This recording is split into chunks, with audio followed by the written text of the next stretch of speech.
पुणे महापालिकेच्या वाहनांसाठी होणारा वाढता इंधन खर्च आटोक्यात आणण्यासाठी प्रशासनानं आता कठोर पावलं उचलण्यास सुरुवात केली आहे। महापालिकेच्या विविध विभागांकडून वाहनांचा होत असलेला अवाजवी वापर, अनावश्यक प्रवास आणि वाढता इंधन खर्च लक्षात घेता अतिरिक्त आयुक्तांनी सगळ्या विभाग प्रमुखांना इंधन बचतीसंदर्भात तातडीचे आदेशही दिलेले आहेत।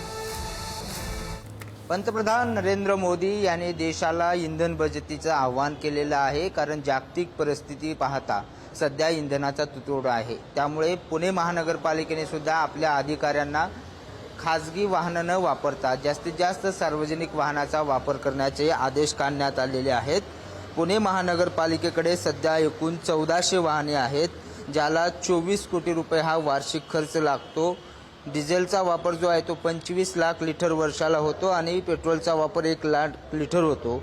या सर्वांची बचत करण्याचे जे आदेश आहेत ते पुणे महानगरपालिकेने काढलेले आहेत। जास्तीत जास्त सार्वजनिक वाहनाचा वापर करावा, त्याचबरोबर ज्या आपल्याकडल्या गाड्या आहेत त्या गाड्यामध्ये जास्तीत जास्त एका ठिकाणी जाताना किंवा पाहणी करण्यासाठी जाताना जे आहे ते एकाच गाडीचा अधिकाऱ्याने वापर करावा असं आवाहन करण्यात आलेलं आहे। मात्र या आव्हानाचं आणि या आदेशाचं पालन कितपत होणार आहे आणि यातून महापालिकेची किती आर्थिक बचत होणार आहे हे पाहणं महत्त्वाचं आहे। मात्र आता महापालिकेने जे आहेत ते हे सगळे आदेश काढल्यानंतर त्याची अंमलबजावणी सुरू झाल्याची माहिती महापालिकेच्या अधिकाऱ्यांनी दिलेली आहे।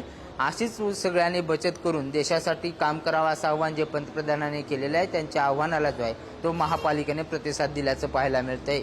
व्हिडिओ जर्नलिस्ट सचिन कांबळेसह बालाजी पोद्दार, पुढारी न्यूज, पुणे।